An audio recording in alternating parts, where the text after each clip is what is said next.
কেরানীগঞ্জের জিঞ্জিরায় রূপালী ব্যাংকের জিম্মি ঘটনার অবসান, যৌথ বাহিনীর কাছে ৩ ডাকাতের আত্মসমর্পণ, ৩টি অস্ত্র উদ্ধার, অক্ষত বল।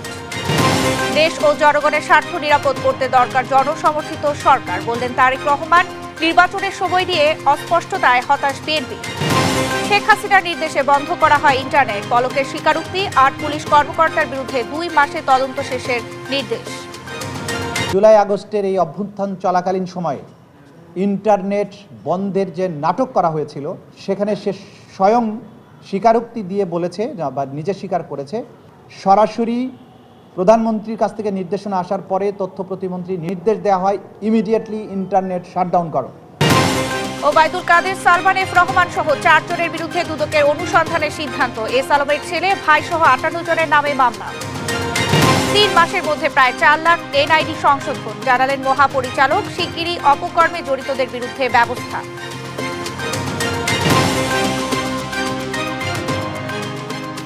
আমন্ত্রণ সংবাদ রাতে, দেখছিলেন সংবাদ শিরোনাম, সঙ্গে আছে আমি শারমিন নাসি। আমাদের দেশে একটা প্রচলন আছে, বছরের প্রথমে একটা বাচ্চাদের জন্য একটা বড় অ্যামাউন্ট লাগে। ঠিক করলাম যে আমরা একটা ডিপিএস খুলি, এবং বিকাশে এটা খোলার কারণ হচ্ছে কি, বেশি হ্যাজেল নাই, বাসায় বসেই সব করা যাচ্ছে। আমি যে টাকাটা তুলছি, সেক্ষেত্রেও দেখা গেছে যে আমার ওরা কোনো চার্জ নেয়নি। বিকাশ অ্যাপে ডিপিএস, টাকা জমায় সারা দেশ। এবারে বিস্তারিত। কেরানীগঞ্জে ডাকাতি ও জিম্মি ঘটনার অবসান, সেনাবাহিনী ও আইনশৃঙ্খলা বাহিনীর 5 ঘন্টার চেষ্টায় আত্মসমর্পণ করে 3 ডাকাত, জব্দ হয় আগ্নেয়াস্ত্র। বৃহস্পতিবার দুপুরে কেরানীগঞ্জের চুনকুটিয়ার রূপালী ব্যাংক শাখায় এই ডাকাতির ঘটনা ঘটে। নাফিয়া ফারজানা রিপোর্ট। বৃহস্পতিবার দক্ষিণ কেরানীগঞ্জের রূপালী ব্যাংকের জিঞ্জিরা শাখায় দুপুর 2টার দিকে একদল ডাকাত ঢোকে। ব্যাংকের কর্মকর্তা ও গ্রাহকদের জিম্মি করে 15 লাখ টাকা মুক্তিপণ দাবি করে। খবর পেয়ে ওই শাখার সামনে অবস্থান নেন স্থানীয় বাসিন্দারা। পরে সেনাবাহিনী, পুলিশ, র্যাব সহ আইনশৃঙ্খলা রক্ষাকারী বাহিনীর সদস্যরা ব্যাংকটির আশপাশের এলাকা ঘিরে রাখে। সন্ধ্যায় নানা নাটকীয়তার পর 3 ডাকাত আগ্নেয়াস্ত্র সহ যৌথ বাহিনীর কাছে আত্মসমর্পণ করে। 2টার সময় খবর পাইলাম, আমরা দৌড় করে আসলাম। ব্যাংকের ভিতরে ঢুকছে 3 জন, 15 লাখ টাকা ব্যাগের মধ্যে দাবি করছে, ব্যাগের মধ্যে বইরা রাখছে। আর বাইরে দিয়া ওই এক অফিসার রিং দিছে বাইরে ওই দোকানে, যে আমাকে ডাকাইতে এসে আপনারাই করেন। ওরে দোকানের এক তালাই না, মেন গেটের মধ্যে তালাটা মারছে। এই তালাটা না মারলে এরা বাইরে যেত। ম্যানেজার স্যার বাইরে ছিল, ভিতরে স্টাফ ছিল আর 2 জন আনসার সদস্য ছিল। সেকেন্ড ম্যানেজার ছিল ভিতরে। এর ভিতরে এই কাহিনী। তারপরে পুলিশ প্রশাসন আসলো, পরে সেনাবাহিনী আসার পরে তাদের কার্যক্রম চালায়। সন্ধ্যা 5:30টার দিকে ডাকাতদের ব্যাংক থেকে আটক করে একটি সাদা মাইক্রোবাসে করে নিয়ে যায় আইনশৃঙ্খলা বাহিনীর সদস্যরা। 9 জন আটকানো ছিল, এটা আমরা জানি। তো তারপরে গেট আটকায় রাখার পরে এতক্ষণ পুলিশ প্রশাসন তাদের কর্মকর্ম করে এখন ডাকাত সারেন্ডার করলো। আটকে পড়া কর্মকর্তাদের কোনো ক্ষতি হয়নি, টাকা লোপাটও হয়নি বলে জানান ব্যাংক কর্তৃপক্ষ। অক্ষত আছে ভোল্ট। নাফিয়া ফারজানা, দেশ টিভি। জনসমর্থিত সরকার থাকতে দেশের স্বার্থ, জনগণের স্বার্থ নিরাপদ থাকবে বলে মন্তব্য করেছেন বিএনপির ভারপ্রাপ্ত চেয়ারম্যান তারেক রহমান। দেশের স্বাধীনতা, সার্বভৌমত্ব রক্ষা ও দেশ গড়ার সংগ্রামে একমাত্র বিএনপি নেতৃত্ব দিতে পারবে বলে মন্তব্য করেন তিনি। সাইফুল রিপোর্টের প্রতিবেদন।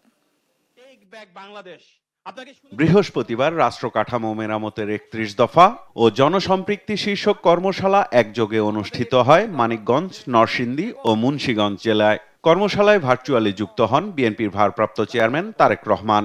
31 দফা সহ নানা ইস্যুতে উপস্থিত নেতাকর্মীদের বিভিন্ন প্রশ্নের উত্তর দেন তিনি। সংসদে ইনশাআল্লাহ সংখ্যাগরিষ্ঠতা থাকে আমাদের। আমরা যেমন বলেছি, একজন ব্যক্তি পরপর 2 বারের বেশি প্রধানমন্ত্রী হতে পারবে না। প্রধান অতিথির বক্তব্যে বিএনপির ভারপ্রাপ্ত চেয়ারম্যান বলেন, দায়িত্ব পেয়ে দেশের উন্নয়নে অতীতে বিএনপি ভালো কাজ করার চেষ্টা করেছে, ভবিষ্যতেও করবে। 31 দফা বাস্তবায়নে নেতাকর্মীদের জনগণের পাশে থাকার নির্দেশনাও দেন তিনি। এটি গণতন্ত্রের পক্ষের যুদ্ধ, এটি স্বাধীনতা, সার্বভৌমত্বের পক্ষের যুদ্ধ। এই যুদ্ধে যদি জয়ী থাকতে হয়, অনবরত আমাদেরকে সংগ্রাম চালিয়ে যেতে হবে। দিন শেষে আপনাকে ওই জনগণের পিছে, মায়ের পিছে যেরকম 1 টাকা 2 টাকা যেন বনবন করে ঘুরতাম, আপনাকে জনগণের পিছে বনবন করে ঘুরতে হবে আপনাকে। এছাড়া কোনো উপায় নাই। ভেতরে বাইরে সব জায়গায় দেশ নিয়ে ষড়যন্ত্র হচ্ছে উল্লেখ করে দেশের স্বার্থ রক্ষায় জনসমর্থিত সরকারের গুরুত্ব তুলে ধরেন তারেক রহমান। এই দেশে যদি একটি দুর্বল জনসমর্থনহীন সরকার, যারা জনগণকে রিপ্রেজেন্ট করে না, এরকম সরকারকে যদি ক্ষমতায় রাখা যায়, তাহলে এই দেশ থেকে অনেকে অনেক কিছু লুটে পুটে নিয়ে যেতে পারবে। বাট জনগণের সমর্থিত, যারা জনগণের কথা বলবে, জনগণের কথা চিন্তা করবে, যারা দেশের কথা বলবে, দেশের কথা চিন্তা করবে, এরকম কেউ যদি দেশ পরিচালনার দায়িত্বে থাকে, তখন দেশের স্বার্থ, জনগণের স্বার্থ নিরাপদ থাকবে। জনগণের অধিকার নিশ্চিতের যেই বাংলাদেশ গড়তে শহীদ রাষ্ট্রপতি জিয়াউর রহমানকে প্রাণ দিতে হয়েছে, খালেদা জিয়াকে মৃত্যুর মুখে দাঁড়াতে হয়েছে, সেই বাংলাদেশ গড়তে দলের নেতাকর্মীদের সর্বাত্মক প্রস্তুতি নেয়ার আহ্বানও জানান বিএনপির ভারপ্রাপ্ত চেয়ারম্যান। কঠিন কাজ, কাজেই সেই কঠিন কাজটি জন্য আমাদেরকে প্রস্তুত হতে হবে। আমি দৃঢ়ভাবে বিশ্বাস। সাইফুল রিপন, দেশ টিভি, ঢাকা। কেরানীগঞ্জের ডাকাতি ও জিম্মির ঘটনায় এই মুহূর্তে ঘটনাস্থলে আছেন সহকর্মী আলিমুজ্জামান সাফওয়ান। আমরা সরাসরি চলে যাচ্ছি সেখানে।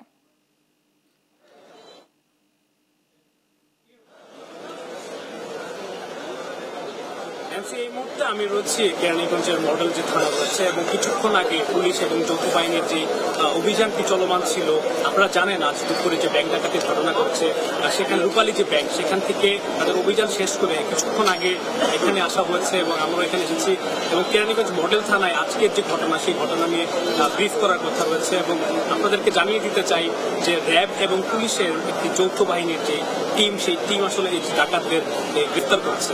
এবং সেখানকার কিছুক্ষণ আগে যে ম্যানেজার ছিল, জিএম ছিল রূপালী ব্যাংকের, তিনি বেরিয়ে এসেছেন এবং তিনি সংবাদ মাধ্যমে যেমন জানিয়েছেন যে ডাকাতদের কাছে কিন্তু কোনো অস্ত্র ছিল না, তাদের কাছে যে বন্দুকটি দেখা গিয়েছিল সেটি কিন্তু খেলনা বন্দুক বলে মন্তব্য করেছেন তিনি। এবং তাদেরকে কিন্তু দুপুর 2টার পরই তাদেরকে ভিতরে জিম্মি করা হয় এবং তারা ভেবেছিলেন প্রথমে যে এটি একটি অস্ত্র, সত্যিকার অস্ত্র। তবে পরবর্তীতে তারা যখন বুঝতে পারলেন যে এটি খেলনা বন্দুক, তখন কিন্তু পুলিশ বেশ তৎপরতার সঙ্গে উদ্ধার অভিযানে নামে এবং তাদেরকে উদ্ধার করে নিয়ে আসা হয়। এবং এখানে আজকের যে অভিযানটি চালানো হয়েছে, যৌথ বাহিনীর যে অভিযান, সেটি সম্পর্কে বিস্তারিত যে ব্রিফিংটা, সেটা আসলে কেরানীগঞ্জ মডেল থানায় 8টা নাগাদ শুরু হওয়ার কথা ছিল। তবে এখানে হয়েছে কিছুক্ষণের মধ্যেই হয়তো পুলিশের পক্ষ থেকে আমাদেরকে ব্রিফিং করা হবে এবং প্রকৃত যে ঘটনা এবং ভেতরে কি অবস্থা ছিল, সেই প্রকৃত ঘটনা কিন্তু আমরা দর্শকদের জানিয়ে দিতে পারবো। তবে তাদের যে অভিযান, সেটা কিন্তু সম্পন্ন হয়েছে এবং কেরানীগঞ্জের যে রূপালী ব্যাংকের ওখানে যে উৎসুক জনতা ছিল, সেই ভিড় কিন্তু সেনাবাহিনীরা তারা নিয়ন্ত্রণ করেছেন এবং ইতিমধ্যে তাদের যে অভিযান, সেটা কিন্তু তারা সমাপ্তি ঘোষণা করেছেন। এখন আমরা অপেক্ষায় রয়েছি কখন নাগাদ এই কেরানীগঞ্জ মডেল থানায় আনুষ্ঠানিকভাবে ব্রিফিং করে সাংবাদিকদের বাকি তথ্য বিস্তারিত জানানো হয়। তো এই ছিল আসলে। সাফওয়ান, আপনাকে ধন্যবাদ। দর্শক, কেরানীগঞ্জ মডেল থানা থেকে আমাদের সঙ্গে যুক্ত হয়েছিলেন সহকর্মী আলিমুজ্জামান সাফওয়ান। সংবিধান সংশোধনের এখতিয়ার নির্বাচিত সরকারের, এমন মন্তব্য করেছেন বিএনপি মহাসচিব মির্জা ফখরুল ইসলাম আলমগীর। সকালে গুলশান কার্যালয়ে ব্রিফিংয়ে তিনি আরও বলেন, সরকারের কাছে নির্বাচনের সুস্পষ্ট রোড ম্যাপ চায় জনগণ। সাইফুল রিপনের প্রতিবেদন। 18 ডিসেম্বর দলের স্থায়ী কমিটির বৈঠকে নেয়া বিভিন্ন সিদ্ধান্ত তুলে ধরা সহ সমসাময়িক বিভিন্ন ইস্যুতে বৃহস্পতিবার গুলশান কার্যালয়ে সংবাদ সম্মেলন করেন বিএনপি মহাসচিব মির্জা ফখরুল ইসলাম আলমগীর। এ সময় বিএনপি চেয়ারপারসন খালেদা জিয়ার অসুস্থতার কারণে 21 ডিসেম্বরের মুক্তিযোদ্ধা সমাবেশ স্থগিত করার কথা জানান তিনি। উনি অসুস্থ হয়ে পড়েছেন, গত পরশু রাত থেকে অসুস্থ হয়ে পড়েছেন, যে কারণে চিকিৎসকদের পরামর্শ অনুযায়ী এটাকে স্থগিত করা হয়েছে। জাতীয় নির্বাচন নিয়ে প্রধান উপদেষ্টা ও প্রেস সচিবের বক্তব্য স্ববিরোধী উল্লেখ করে মহাসচিব বলেন, প্রধান উপদেষ্টার বক্তব্যে সুনির্দিষ্ট সময়সীমা না থাকা হতাশাজনক। এটা আপনারা আমাদেরকে কিছুটা হতাশ করেছে। আর তারপরে তার প্রেস সচিব যে কথা বলেছেন, এই কথাটা আবার সাংঘর্ষিক কথা হয়ে গেছে। 25-এর শেষের দিকে অথবা আপনার 26-এর প্রথম দিকে চিফ অ্যাডভাইজার বলেছিলেন, আর উনি বলছেন যে জুনের মধ্যে নির্বাচন হবে। তো এক্স্যাক্টলি আমরা বুঝতে পারছি না যে কোনটা সঠিক। তাদের দায়িত্ব হচ্ছে সমস্ত স্টেক হোল্ডারদের সঙ্গে আলোচনা করে এই বিষয়ে যেন কোনো বিভ্রান্তি সৃষ্টি না হয়, সেই হিসাবে একটা তারিখ নির্ধারণ করা, সময় নির্ধারণ করা যেতে পারে। এ সময় সংবিধানের ৫ম সংশোধনী নিয়ে দলের অবস্থানও জানান তিনি। আমরা এই রায়কে স্বাগত জানাই, অ্যাপ্রিসিয়েট করি। আদালত স্বীকৃতি দিয়েছেন যে নির্বাচিত পরবর্তী সংসদটি সংবিধান সংশোধনের একমাত্র উপযুক্ত ফোরাম। ফ্যাসিবাদী আওয়ামী সরকার সংবিধানের প্রায় 1/3 কিছু অংশ তফসিল অপরিবর্তনীয় ঘোষণা করেছিল, যা এই রায়ের মাধ্যমে বাতিল হয়েছে। সংবিধান সংশোধন নিয়ে সাংবাদিকদের প্রশ্নের জবাব দেন বিএনপির স্থায়ী কমিটির সদস্য সালাউদ্দিন আহমেদ। যে সমস্ত আইন প্রধানত পার্লামেন্টে পাস হয়, সেটাতে যদি কোন রকমের কোনো অসাংবিধানিক বিষয় থাকে, সেটা ইন্টারপ্রিট করার সবসময় ক্ষমতা সুপ্রিম কোর্টের সাংবিধানিক হবে। তো এই বাকি জিনিসগুলো মাননীয় আদালত সংসদের উপরে এই জন্যই ছেড়ে দিয়েছেন যে ওখানে কিছু রাজনৈতিক সিদ্ধান্তের বিষয় আছে বলে আদালত হয়তো মনে করেছে। এটা একটা বিচার বিভাগীয় স্বীকৃতি মিলল যে সংসদ, একমাত্র সংসদই হচ্ছে উপযুক্ত ফোরাম যে কোনো রকমের সাংবিধানিক সংশোধনের জন্য। আওয়ামী লীগের 3টি নির্বাচনকেই বিএনপি অবৈধ মনে করে জানিয়ে তিনি বলেন, এ নিয়ে কেউ আদালতে গেলে সেখানেই সিদ্ধান্ত পাওয়া যাবে। এই বিষয়ে যদি আদালতের কাছে কেউ কোনো রকমের আবেদন করে, তখন আদালত এটা বুঝতে পারবে। সাইফুল রিপন, দেশ টিভি, ঢাকা। জুলাই আগস্ট গণহত্যা ধামাচাপা দিতে ইন্টারনেট বন্ধের নির্দেশ দিয়েছিলেন শেখ হাসিনা, এমন স্বীকারোক্তি দিয়েছেন সাবেক আইসিটি প্রতিমন্ত্রী জুনায়েদ আহমেদ পলক, জানান আন্তর্জাতিক অপরাধ ট্রাইব্যুনালের চিফ প্রসিকিউটর তাজুল ইসলাম। এদিকে সাবেক আইজিপি মামুন সহ 3 পুলিশ কর্মকর্তাকে সেফ হোমে জিজ্ঞাসাবাদের অনুমতি দিয়েছেন আদালত। শিউলি রায় রিপোর্ট। বৃহস্পতিবার সকালে জুলাই আগস্ট গণহত্যার ঘটনায় মানবতা বিরোধী অপরাধের অভিযোগে ট্রাইব্যুনালের মামলায় সাবেক আইজিপি চৌধুরী আব্দুল্লাহ আল মামুন, এনটিএমসির সাবেক মহাপরিচালক জিয়াউল হাসান সহ 8 জনকে আন্তর্জাতিক অপরাধ ট্রাইব্যুনালে হাজির করা হয়। এদিকে তাদের বিরুদ্ধে গণহত্যা মামলায় প্রতিবেদন দাখিলের কথা থাকলেও তদন্ত শেষ করতে 2 মাসের সময় চায় প্রসিকিউশন। সেই সঙ্গে মামুন সহ 3 কর্মকর্তাকে সেফ হোমে জিজ্ঞাসাবাদের আবেদন করে তারা। চিফ প্রসিকিউটর জানান, শুনানি শেষে আবেদন মঞ্জুর করে 20 ফেব্রুয়ারি অগ্রগতি প্রতিবেদন দাখিলের নির্দেশ দিয়েছে ট্রাইব্যুনাল। এই কারণে আমরা আজকে 2 মাস সময় চেয়েছিলাম, 2 মাস সময় দিয়েছেন। আগামী 20 ফেব্রুয়ারি পরবর্তী তারিখের এই মামলার জন্য ধার্য হয়েছে। আমরা আশা করব এর মধ্যেই মামলার তদন্ত মোটামুটি অনেক বেশি দূর এগিয়ে যাবে। তিনি আরও জানান, জিজ্ঞাসাবাদে জুনায়েদ আহমেদ পলক স্বীকার করেছেন জুলাই হত্যাকাণ্ড ধামাচাপা দিতে শেখ হাসিনার নির্দেশে ইন্টারনেট বন্ধ করা হয়। জুলাই আগস্টের এই অভ্যুত্থান চলাকালীন সময়ে ইন্টারনেট বন্ধের যে নাটক করা হয়েছিল, সেটি কোনো দুর্ঘটনা ছিল না। খায়ের টাওয়ার বা কোন টাওয়ারে আগুন লেগেছে এগুলোর কোনো ব্যাপারই ছিল না।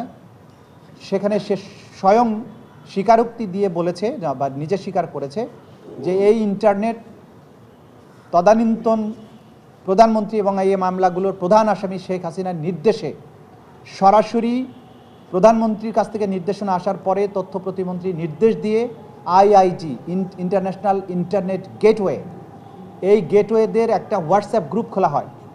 সেই গ্রুপে সরাসরি নির্দেশ দেওয়া হয় ইমিডিয়েটলি ইন্টারনেট শাটডাউন করো। জিয়াউল হাসানের আবেদন প্রসঙ্গে তাজুল ইসলাম বলেন, বিচার কার্যক্রমকে বিতর্কিত করতে ট্রাইব্যুনালের ইখতিয়ার নিয়ে এমন প্রশ্ন তোলা হয়েছে। একটা আবেদন করে বসে আছে জিয়াউল হাসান, এই মামলার বিচার করার ক্ষমতা নাই। এটা হচ্ছে প্রথম কথা। এবং দ্বিতীয় কথা, তিনি বলেছেন যে যেসব অপরাধ হয়েছে এগুলো মানবতা বিরোধী অপরাধী নয়।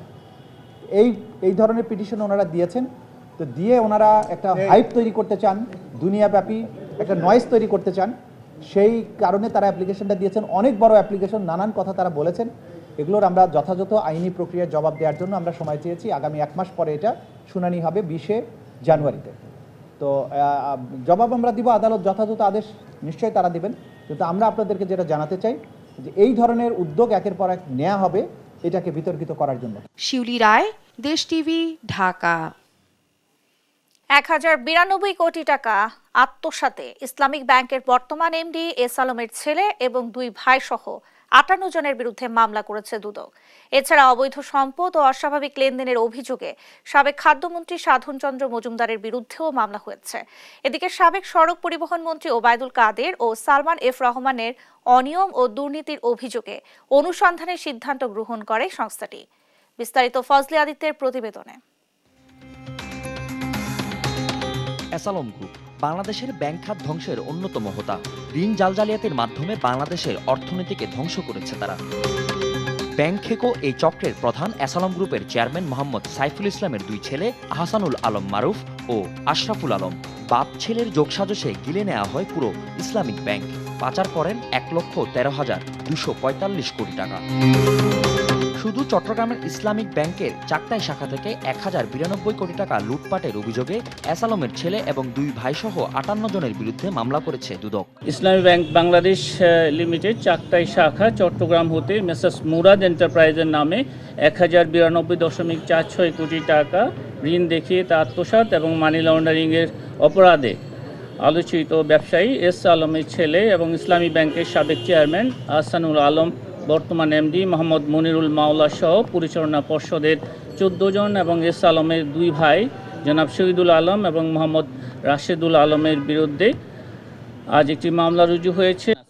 এদিকে সাবেক সড়ক পরিবহন মন্ত্রী ওবায়দুল কাদের ও সালমান এফ রহমানের অনিয়ম দুর্নীতির অভিযোগে অনুসন্ধানের সিদ্ধান্ত গ্রহণ করেছে কমিশন।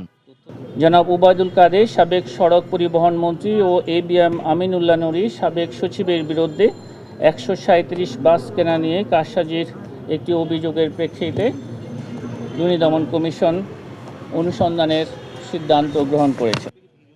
অবৈধ সম্পদ ও অস্বাভাবিক লেনদেনের অভিযোগে সাবেক খাদ্যমন্ত্রী সাধন চন্দ্র মজুমদারের বিরুদ্ধে মামলা করেছে দুর্নীতি দমন কমিশন। জনাব সাধন চন্দ্র মজুমদার সাবেক খাদ্যমন্ত্রী ও সাবেক সংসদ সদস্য নওগাঁ ১ কর্তৃক ২৫,৬৬,৬৬,২৩৮ টাকা মূল্যের জ্ঞাত আয়ের উৎস বহির্ভূত সম্পদ অর্জন এবং ৬৫টি ব্যাংক হিসাবে ৪৩,৪,৪৭,৩৭৫ টাকার অস্বাভাবিক লেনদেনের মাধ্যমে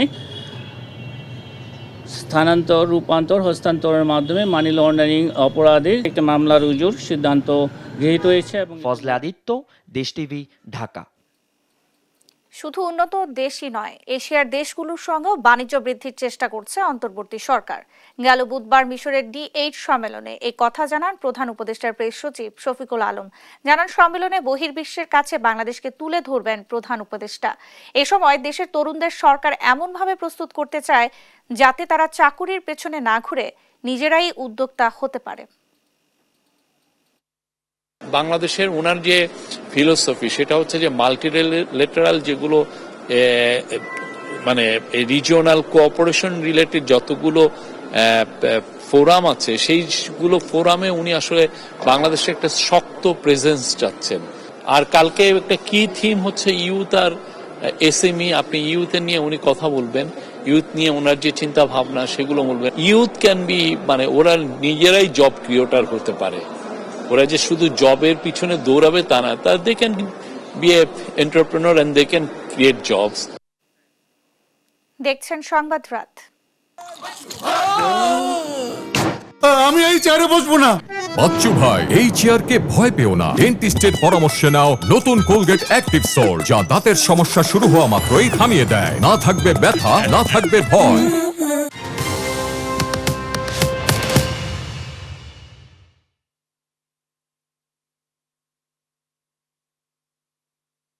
কেরানীগঞ্জে ডাকাতির ঘটনায় ব্রিফ করছে পুলিশ। সরাসরি আমরা সেখানেই যাচ্ছি। এবং আমি তাদেরকে যখন বের করে ওদেরকে আবার লাইভে নিয়ে আমি এটা সত্যি আমরা যারা এখানে টিম কাজ করেছি আমরা সবাই ফুল সাপোর্ট পেয়েছি অন্যান্য বাহিনীর তরফ থেকে। এবং বাংলাদেশ পুলিশের সর্বোচ্চ প্রধান যিনি সর্বোচ্চ অথরিটি আইজি স্যার সাথে ওদেরকে স্পিকারে কথা বলানোর পরে ওরাও আশ্বস্ত হয়েছে যে না, তাহলে আমরা সেফ। আমরা পুলিশের কাছে ধরা দিলে, আমরা পুলিশের কাছে যদি আমরা আত্মসমর্পণ করি তাহলে আমরা সেফ থাকবো, ওদের লাইফের কোনো হ্যাসেল থাকবে না, লাইফ থ্রেট হবে না। এই জন্য তারা কিন্তু আমাদের কাছে ওরা আত্মসমর্পণ করে। তারা অস্ত্রগুলো আমি বলেছি আগে তোমরা আগে অস্ত্রটা দিয়ে দিবা, তারপরে তোমরা তোমাদের টাকা নিয়ে তোমরা বের হয়ে আসবা, আমরা তোমাদেরকে সম্পূর্ণ সেফটি সিকিউরিটি সব দিয়ে আমরা ওদেরকে গাড়িতে করে নিয়ে এসে আমরা এতক্ষণ ধরে আপনাদেরকে একটু সময় লাগলো কারণ তাদের অনেক কিছু জিজ্ঞাসাবাদ করেছি। জিজ্ঞাসাবাদ করে আমরা আমাদের কাছে এই পর্যন্ত এখন যতক্ষণ ওদের সাথে কথা বললাম তাতে মনে হয়েছে ওরা বিভিন্ন মুভি টুভি এই সমস্ত দেখা বা ভিডিও টিডিও দেখা এগুলোর উপরে ভিত্তি করে ওরা একটা অ্যাডভেঞ্চার হিসাবে নিতে গিয়েছে। তো তারপরে আমরা বলেছি যে তারা টাকাটা তোমরা কি করতে চাও, ওরা ওইখানে বলেছিল যে তারা পেশেন্টকে দিতে চায়, কিন্তু আমরা এখনো পর্যন্ত পেশেন্টের যে নাম দিয়েছে, তার ঠিকানা দিয়েছে, এগুলো ব্যাপারগুলো আমরা যাচাই বাছাই করছি। এখনো আমরা কনক্রিট ওইটার সিদ্ধান্ত নিতে পারছি না যে এটা আসলে ওদের মোটিভটা এটাই ছিল কিনা। পাশাপাশি ওদের কেউ কেউ বলছে আমরা উদ্ধার করেছি ওখানে যেটা 18 লক্ষ টাকা ওদের ব্যাগ থেকে। তো এই 18 লক্ষ টাকার মধ্যে ওরা আবার কেউ কেউ বলছে যে মোবাইল ওদের পছন্দ, আইফোন পছন্দ, তো আইফোন কেনার একটা কথা বলছে। তো এই পর্যন্ত আরো বাকিগুলো আমাদের ইনভেস্টিগেশনের ইস্যু আছে। ইনভেস্টিগেশন গুলো হলে তারপরে আমরা এগুলো আইনগত প্রক্রিয়া আছে, প্রক্রিয়াতে থাকবে।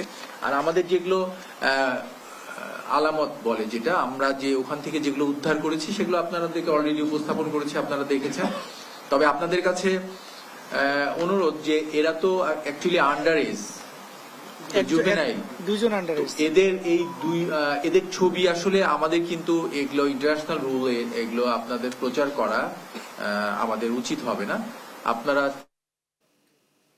দর্শক, কেরানীগঞ্জের ডাকাতির ঘটনায় ব্রিফ করছিলেন পুলিশ, আমরা সরাসরি সেখানেই যুক্ত ছিলাম।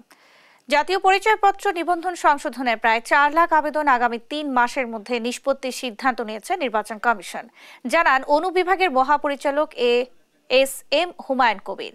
এদিকে কমিশনে চালানো অভিযানে এনআইডি সেবায় ঘুষ লেনদেনের বিশাল নেটওয়ার্কের প্রমাণ পায় দুদক। 2 দালালকে আটক করেছে প্রতিষ্ঠানটি। বিস্তারিত জানাচ্ছেন সহকর্মী নাফিয়া ফারজানা। ভুল জাতীয় পরিচয়পত্র নিয়ে নানান ধরনের ভোগান্তিতে পড়ছে সাধারণ মানুষ। এনআইডি সংশোধনে বছরের পর বছর অফিস ঘুরেও সমাধান পাননি ভুক্তভোগীরা। এমন পরিস্থিতিতে এনআইডি সেবা সহজ করতে সিদ্ধান্ত নিয়েছে নির্বাচন কমিশন সচিবালয়। বৃহস্পতিবার রাজধানীর আগারগাঁওয়ে নির্বাচন কমিশন ভবনে জাতীয় পরিচয়পত্র সেবা সংক্রান্ত অভিযোগ নিয়ে নির্বাচন কমিশনে আসেন দুদকের একটি প্রতিনিধি দল। এ সময় জাতীয় পরিচয়পত্র নিবন্ধন অনুবিভাগের মহাপরিচালক জানান, সংশোধনযোগ্য লাখ লাখ এনআইডি পড়ে থাকায় এর সুযোগ নিয়েছে দালাল থেকে শুরু করে ইসির কর্মকর্তা কর্মচারীরা। আগামী 3 মাসের মধ্যে এ সংকট সমাধানের আশ্বাস দেন তিনি। আগামী 3 মাসের মধ্যে আপনারা এইটার একটা উল্লেখযোগ্য উন্নতি দেখবেন। বলেন, ঘুষ লেনদেনের বিষয়ে কমিশনের কেউ জড়িত প্রমাণ হলে নেওয়া হবে ব্যবস্থা। যারা জড়িত তাদেরকে আপনার আইডেন্টিফাই করে তাদের বিরুদ্ধে আমাদের সরকারি নিয়ম অনুযায়ী এবং রাষ্ট্রীয় যে সমস্ত আইন কানুন আছে সেই অনুযায়ী যা যা করার আমরা তা করব। আর দুদকের সহকারী পরিচালক আসিফ আল মাহমুদ বলেন, এনআইডি সেবায় ঘুষ লেনদেনের বিশাল নেটওয়ার্কের প্রমাণ পেয়েছে দুদক। এই এনআইডি কারেকশনের বিষয়ে ঘুষ লেনদেনের একটা নেটওয়ার্ক তৈরি হয়েছে। তো নেটওয়ার্কটা আসলে ওই যে বাইরে দোকানে আপনার যারা দোকানদার আছে, বাইরে কম্পিউটার দোকান থেকে শুরু করে মাঝখানে দালাল, এখানে আনসার পুলিশ সদস্য থেকে ওই কমিশনের মধ্যে কর্মকর্তারা জড়িত। প্রাথমিক প্রমাণ পাওয়ায় অভিযুক্ত 2 জনকে আটক করেছে দুদক। নাফিয়া ফারজানা, দেশ টিভি, ঢাকা। তড়িঘড়ি করে নয়, সময় নিয়ে সবার মতামতের ভিত্তিতে সংস্কার হওয়া জরুরি বলে মন্তব্য করেছেন নাগরিক ঐক্যের সভাপতি মাহমুদুর রহমান মান্না। দুপুরে রাজধানীর তোপখানা রোডে গণতন্ত্র মঞ্চ আয়োজিত সংবাদ সম্মেলনে এই মন্তব্য করেন তিনি। বলেন, 13টি সংস্কার কমিশন কাজ করছে, তবে তারা কতটা সংস্কার করবেন ও গতি কেমন হবে সেটাও সরকারকে দেখতে হবে। কমিশন রিপোর্ট আসার আগেই কাঠামো তৈরি করে ফেলা হচ্ছে, এটা দেশের জন্য ভালো কিছু বয়ে আনবে না বলেও মন্তব্য করেন তিনি। মান্না বলেন, কাউন্সিলরদের আবারও সক্রিয় করার বিষয়টি গিভ অ্যান্ড টেকের মতো হচ্ছে। এই কাউন্সিলররা ফ্যাসিবাদী প্রক্রিয়ায় নির্বাচিত, তাই আবারও তাদের নিয়ে পরিকল্পনা ভিন্ন ইঙ্গিত দেয় বলে জানান নাগরিক ঐক্যের সভাপতি। এই প্রশাসনের মধ্যে গুণগত কোনোই রূপান্তর হয়নি। এখানে অতীতের স্বৈরাচারের দাপাদাপি আছে এবং সেগুলো চিহ্নিত, কিন্তু তারপরে সরকার কোনো ব্যবস্থা নিতে পারেনি। সরকার বরঞ্চ প্রথমেই চাপের কাছে নতি স্বীকার করেছেন, বিশেষ করে ওই যে অটো প্রমোশনের মধ্যে দিয়ে, ফলে সরকারের কর্তৃত্বটাই প্রতিষ্ঠিত হয়নি। আমরা এটা নিয়ে উদ্বিগ্ন আছি, আমরা আমাদের কথার মধ্যেও সেটা বলেছি, কিন্তু আমরা এটা মনে করি এখনও সময় আছে, এটা সংস্কার করা সম্ভব, পুনর্গঠন করা সম্ভব এবং একটা গণতন্ত্রের উত্তরণের উপযোগী যে নির্বাচন আমরা চাই সেরকম প্রশাসন নির্মাণ করা সম্ভব। পিলখানা হত্যাকাণ্ডে সাবেক প্রধানমন্ত্রী শেখ হাসিনা, সাবেক সেনাপ্রধান মইনুর আহমেদ সহ ৫৮ জনকে আসামি করে ট্রাইব্যুনালে অভিযোগ দায়ের করেছেন শহীদ সেনা কর্মকর্তার পরিবারের সদস্যরা। আসামি করা হয়েছে ওইসবের গোয়েন্দা বাহিনীর প্রধানদেরও। তারা বলছেন, সঠিক তদন্ত হলে হত্যাকাণ্ডের নেপথ্যের কারণ কি, কুশীলবদের মুখোশ উন্মোচিত হবে। দেশের সার্বভৌমত্ব ধ্বংস এবং সেনাবাহিনী বিডিআর এর মনোবল ভেঙে দিতে পরিকল্পিতভাবে সেনা সদস্যদের হত্যা করা হয় বলেও জানান তারা। শিউলি রায়ের রিপোর্ট। তৎকালীন বিডিআর সদর দপ্তর পিলখানায় হত্যাকাণ্ডের নৈপথ্যের কারণ কি ছিল তা ১৫ বছরেও মিলেনি এর জবাব। নিহত ৫৭ সেনা কর্মকর্তার পরিবার এবার তাই দ্বারস্থ হলেন আন্তর্জাতিক অপরাধ ট্রাইব্যুনালের। শহীদ পরিবারের সদস্যদের অভিযোগ, হত্যাকাণ্ডের নৈপথ্যে ছিল দেশি বিদেশি শক্তি, ইন্ধন ছিল আওয়ামী লীগ সরকারের, পরিকল্পনা ছিল দুই বাহিনীর মনোবল ধ্বংস করা, হুমকির মুখে ফেলা দেশের সার্বভৌমত্বকেও। কোনো শক্তি এই বিচার ঠেকাতে পারবে না বলেও হুঁশিয়ারি দেন শহীদ সেনার পরিবারের সদস্যরা। এই বিচারে যেন সত্যতা বের হয়ে আসে এবং জনসমক্ষে। আমরা আজও জানি না, আমাদের সন্তানরাও জানে না যে কি কারণে ওনাদেরকে হত্যা করা হয়েছে। আমরা আইন পড়েছি একমাত্র একটা কারণেই, যে আমাদের বাবার বিচার আমরা চাই এবং আমাদের বাবার বিচার করে ছাড়বো। এই কারণে আমরা আজকে অভিযোগ দায়ের করছি এবং আমরা আশাবাদী যে আমরা এর সঠিক বিচার পাব। পিলখানা হত্যাকাণ্ড যে পরিমাণ ষড়যন্ত্র হয়েছে, ৫৭ দেশপ্রেমিক সেনাবাহিনী অফিসার হত্যা করার জন্য, শুধু বাংলাদেশ সেনাবাহিনী ধ্বংস করার জন্য না, বাংলাদেশ রাইফেল ধ্বংস করার জন্য না, বাংলাদেশের সার্বভৌমত্ব ধ্বংস করার জন্য। আর কোন ষড়যন্ত্রকারী আমাদের থামায় রাখতে পারবে না ইনশাআল্লাহ। বৃহস্পতিবার পিলখানায় হত্যাকাণ্ডে জড়িত থাকার অভিযোগে সাবেক প্রধানমন্ত্রী শেখ হাসিনা, তৎকালীন সেনাপ্রধান সহ ৫৮ জনকে আসামি করা হয়। এই তালিকায় রয়েছে ওই সময়ের গোয়েন্দা বাহিনীগুলোর প্রধান ও আওয়ামী লীগের নেতারাও। ৫৭ জন সেনা অফিসারের উপরে যে বর্বরচিত হত্যাকাণ্ড চালানো হয়েছে তা মানবতা বিরোধী অপরাধ এবং একই সাথে গণহত্যার সাথে আমরা সামঞ্জস্যতা পেয়েছি। এখানে তৎকালীন অবৈধ প্রধানমন্ত্রী শেখ হাসিনা সহ তার দোসররা রাষ্ট্রীয় স্বাধীনতার সার্বভৌমত্বকে সংকটের মুখে ফেলার জন্য এবং তার স্বৈরশাসনকে দীর্ঘস্থায়ী করার জন্য দুটি বৃহৎ এবং শক্তিশালী নিরাপত্তা বাহিনীকে ধ্বংসের উদ্দেশ্যে এই গণহত্যা এবং মানবতা বিরোধী অপরাধটি সংগঠিত করেন। পিলখানার ট্র্যাজেডির তদন্তে সরকার কমিশন গঠন করলেও জড়িতদের মুখোশ উন্মোচিত হবে বলে মনে করেন শহীদ পরিবারের সদস্যরা। শিউলি রায়, দেশ টিভি, ঢাকা।